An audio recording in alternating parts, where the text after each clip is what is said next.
आप सब लोग मंदिर जाते होंगे और मंदिर से प्रसाद मिलता होगा। उस प्रसाद का आप लोग क्या करते हैं?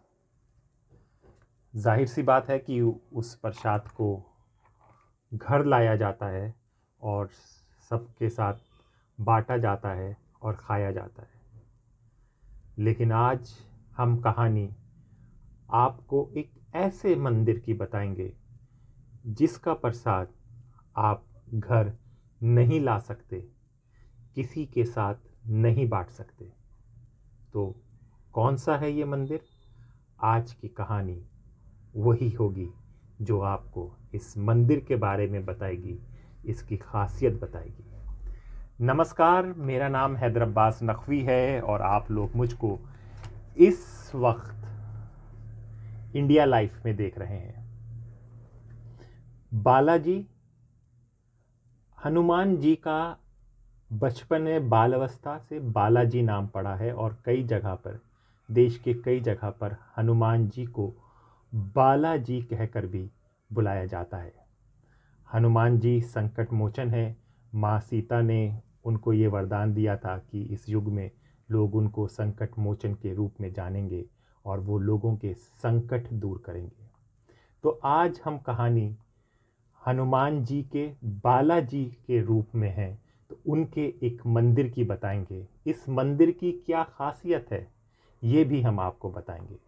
जी हाँ, ये हम जिक्र कर रहे हैं मेहंदीपुरा बालाजी मंदिर का। ये मंदिर आपका राजस्थान में पड़ता है और राजस्थान के 2 ज़िलों की पहाड़ी के बीच में ये मंदिर है। ये 2 ज़िले हैं, करौली और दौसा। इन दोनों की पहाड़ियों के बीच में ये मंदिर स्थापित है। यहाँ पर बालाजी अपने 2 सहायक के साथ हैं, एक भैरव जी और एक प्रेत सरकार, प्रेतों का राजा जिन्हें कहा जाता है, उनके साथ है। उनके साथ क्यों हैं इस पर भी हम आज आपको बताएंगे। और आज आपको हम लोग मेहंदीपुरा के बालाजी मंदिर की तरफ ले जाते हैं। ये मंदिर जयपुर, राजस्थान की जो राजधानी है जयपुर, उससे 109 किलोमीटर दूर है और 2 पहाड़ियों के बीच में, जैसा हमने आपको बताया, वहाँ पर ये बना हुआ है। इस मंदिर के पीछे की कहानी क्या है, कैसे ये मंदिर अस्तित्व में आया, इसके बारे में जान लीजिए। अभी जो यहाँ के जो पुराने पहले महंत थे, श्री गणेश जी महाराज, तो उनके पूर्व 2000 साल पहले की ये बात है। महाराज जी सो रहे थे, रात का समय था, नींद में थे। अचानक उन्हें कुछ एहसास होता है कि शोर हो रहा है, मंदिर की घंटियां बज रही हैं, शंख हो रहे हैं और हनुमान चालीसा पढ़ा जा रहा है। और वो कहते हैं नींद की अवस्था में ही चल पड़ते हैं और वो जा रहे हैं। घंटियों की आवाज़ जहाँ से आ रही है उस तरफ उनके कदम बढ़ते चले जा रहे हैं और ऐसे चलते चलते वो 2 पहाड़ियों के बीच में आ जाते हैं, करौली और दसोसा के पहाड़ी के बीच में। यहाँ पर ये एक वो विचित्र चीज़ देखते हैं। वो देखते हैं कि आकाश में दिए, जो दिए जलाए जाते हैं आप दिवालियों में, तो वो दिए अपने आप चले जा रहे हैं। और फिर वो देखते हैं कि एक बहुत बड़ी सेना उन दियों के साथ चली जा रही है। और फिर जब वो दूसरी तरफ मुड़कर देखते हैं तो वहाँ पर हनुमान जी की बाल अवस्था, बचपन के हनुमान जी वहाँ पर हैं। दिए चारों तरफ से हनुमान जी को घेर लेते हैं, शंख और घंटियाँ बजती हैं, ये पूरी फौज उस तरफ से जाती है। और फिर जो वहाँ का राजा होता है, जो हाथी पे बैठा होता है, वो उतरता है नीचे और हनुमान जी के पैरों पे गिर जाता है। और फिर वापस वो दिए चले जाते हैं वापस, और वो जितनी बड़ी फौज और जो राजा के साथ आए थे वो चले जाते हैं। ये कुछ समझ में नहीं पाते, ये वापस आते हैं। तब ये काफ़ी देर के बाद इनकी आँख खुलती है तो ये समझ नहीं पाते कि इन्होंने ये क्या चीज़ देखी है। फिर ये उठते हैं, फिर ये लेटते हैं, तो इनको हनुमान जी अपने 2 सेवकों के साथ नज़र आते हैं। कहते हैं कि यहाँ पर तुम मेरे मंदिर की स्थापना करो, मैं यहाँ पर दर्शन दूंगा। इन्हें कुछ समझ में नहीं आता है। फिर उस जगह पर जाते हैं तो वहाँ पर कोई भी कुछ भी नहीं होता है, सिर्फ उनको घंटियाँ की आवाज़ आ रही होती है और हनुमान चालीसा पढ़ा जा रहा होता है, यही आता है।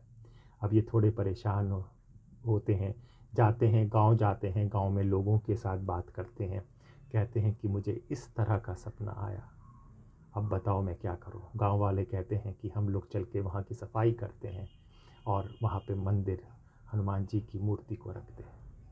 और फिर गांव वाले आते हैं, वहाँ पे उस वक्त बहुत जंगल था, घना जंगल था, जंगली जानवर, इन सब का डर हमेशा रहता था, लेकिन उस जगह की सफाई की जाती है और हनुमान जी के मंदिर को रखा जाता है और ये मंदिर मेहंदीपुरा बालाजी मंदिर के नाम से फिर जाना जाता है।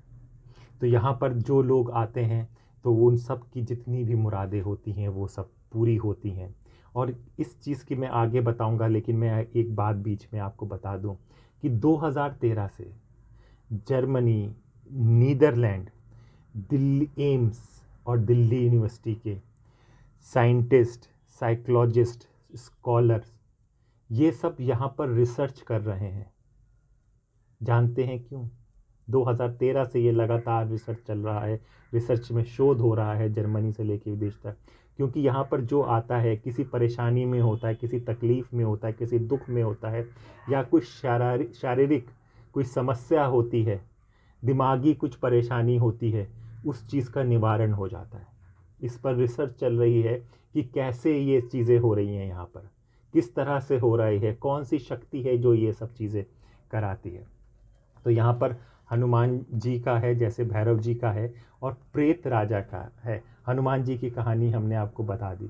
तो हनुमान जी जब बाल्यावस्था में थे और जब था तो उनको 2 सहायकों की ज़रूरत थी, क्योंकि उनका ये है मानना कि जो भी भगवान श्री राम से मांगेगा तो हनुमान जी संकट मोचन है। जिसने भी कोई प्रार्थना की है तो उसकी प्रार्थना, उसका संकट, उसकी जो समस्या है, उसकी जो परेशानी है, उसकी जो तकलीफ़ है, उसको कम करने में, उसको सुलझाने में ज़रा सा भी वक्त ना लगे। तो इसलिए वो 2 सहायक लेते हैं, एक भैरव जी और एक प्रेत सरकार। तो प्रेत सरकार का क्या चीज़ थी कि ये बहुत पहले ये जयपुर के राजा थे और इनके अंदर एक खासियत है कि ये भूत प्रेत को अपने कब्जे में करके अपना गुलाम बना लेते हैं। तो हनुमान जी जब इनके पास जाते हैं, कहते हैं कि भाई तुम मेरे सहायक बनो, तो ये उस वक्त गुस्से में होते हैं, ये मना कर देते हैं कि नहीं मैं नहीं बनूंगा। फिर हनुमान जी जाते हैं कि भैया तुम मेरे सहायक बनो, तो ये एक शर्त रख देते हैं, कहते हैं कि मेरा मंदिर, मेरी जो गद्दी होगी, मेरा जो शासन होगा वो आपके ऊपर होगा। हनुमान जी तुरंत मान जाते हैं। तो अगर आप इस मंदिर पे जाएंगे तो आप देखेंगे कि जो प्रेत राजा का है तो उनका ऊपर है हनुमान जी से। हनुमान जी के बाएं ओर दिल के एक छेद यहाँ पर है इस मूर्ति में, और यहाँ से पानी बराबर निकलता जाता है और ये पानी एक तालाब नुमा जगह पर इकट्ठा होता है और ये पानी प्रसाद के रूप में लोगों को दिया जाता है, जिनकी समस्या कोई भी हो वहाँ पर उसका हल होता है। तो इस तरह प्रेत राजा की जो चौकी होती है वो 2 से 4 के बीच में लगती है। और हनुमान जी की आरती अगर आपको जानना है तो सुबह आप 5:30 बजे के करीब यहाँ पर पहुँच जाए। दिल्ली से लेके, यूपी से लेके बहुत आसान रास्ता है, सारी फैसिलिटी हैं, ट्रेन, जहाज़ और बस गाड़ी, किसी से भी आप पहुंचा जा सकता है। तो 5:30 बजे तक आप पहुंच जाएं, क्योंकि 6:15 बजे आरती शुरू होती है, तो उस आरती के आपके दर्शन हो जाएंगे। इस मंदिर की कुछ और ख़ासियत है जिसके बारे में आप बता दें। यहाँ का पानी, प्रसाद और खाना आप घर नहीं ले जा सकते।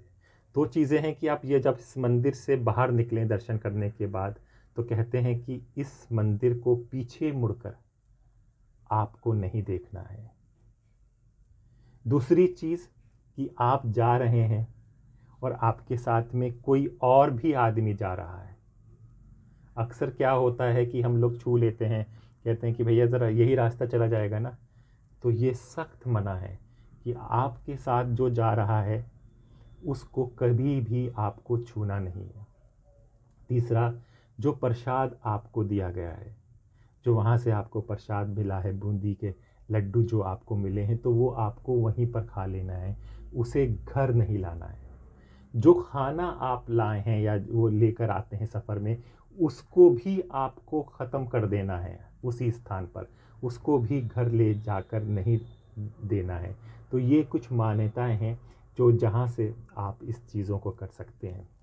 इस पे कई बार शोध हुए हैं, सब चीज़ों पे हुआ है और बराबर हो रहा है, लेकिन श्रद्धालुओं की भीड़ बहुत हमेशा बढ़ती जाती है क्योंकि वहाँ पर उनको शांति मिलती है, उनके दुख का निवारण होता है, दुख ख़त्म होते हैं, जो परेशानी होती है वो समस्या उनका ख़त्म हो जाती है। तो ये बालाजी हनुमान जी का एक बाल अवस्था, जैसे हिंदी में बाला कहते हैं, बाल कहते हैं, तो उससे बालाजी है। मेदिनीपुर का बालाजी मंदिर जो राजस्थान में स्थित है, जगह पर है, दो पहाड़ियों के बीच में है, बहुत ही सुंदर जगह है। यहाँ पर और भी कई मंदिर हैं, जब आप जाएं तो सब जगह होकर आएँ, लेकिन यहाँ की ये खासियत है जो हमने आज आपको बताई। तो इसी तरह की बातें, अपने देश की बातें, क्योंकि हम इंडिया लाइफ हैं, तो अपने देश की ज़िंदगी कहाँ से चल रही है, अपने देशों की धड़कनें कहाँ से हो रही हैं, इन सब चीज़ों के बारे में हम आपको बताते रहेंगे। टोडा भीम जगह पर ये स्थित है, ये भी बता दें। और हमने आपको ये भी बताया है कि यहाँ पर रिसर्च चल रही है, यहाँ पर कि यहाँ से लोगों की समस्याएं हल हो रही हैं, लोगों की परेशानी हल हो रही है। मानसिक जो बीमारियाँ हैं, दिमागी जो बीमारियाँ हैं, वो चीज़ें ख़त्म हो जाती हैं। जैसे ही कोई आता है, वो जब जैसे ही दर्शन करता है तो उसके अजीब सा उसके अंदर कुछ अवतरित हो जाता है, वो चिल्लाने लगता है, शोर मचाने लगता है। और फिर कुछ वक्त के बाद जब मूर्ति के दर्शन होते हैं, उसके पूछा जाता है, महंत जो उसको छूते हैं, दवा देते हैं, जो करते हैं, तो उससे उसका उपचार होता है, उससे वो ठीक हो जाता है। ऐसे कई केसेस हैं, ऐसी कई चीज़ें हैं, क्योंकि इतने सालों से ये लगातार चला आ रहा है। तो कोई शक्ति है जो इन लोगों को वहाँ पर भेजती है, कोई शक्ति है जो इन सब चीज़ों का, इन सब समस्याओं का समाधान करती है। तो कभी आपको मौका मिले तो आप ज़रूर जाएं मेहंदीपुरा बालाजी मंदिर में। तो आज की कहानी बस इतनी, फिर होगी मुलाकात एक नए कहानी के साथ। तब तक अपने दोस्त हैदर अब्बास नकवी को इजाज़त दीजिए। नमस्कार।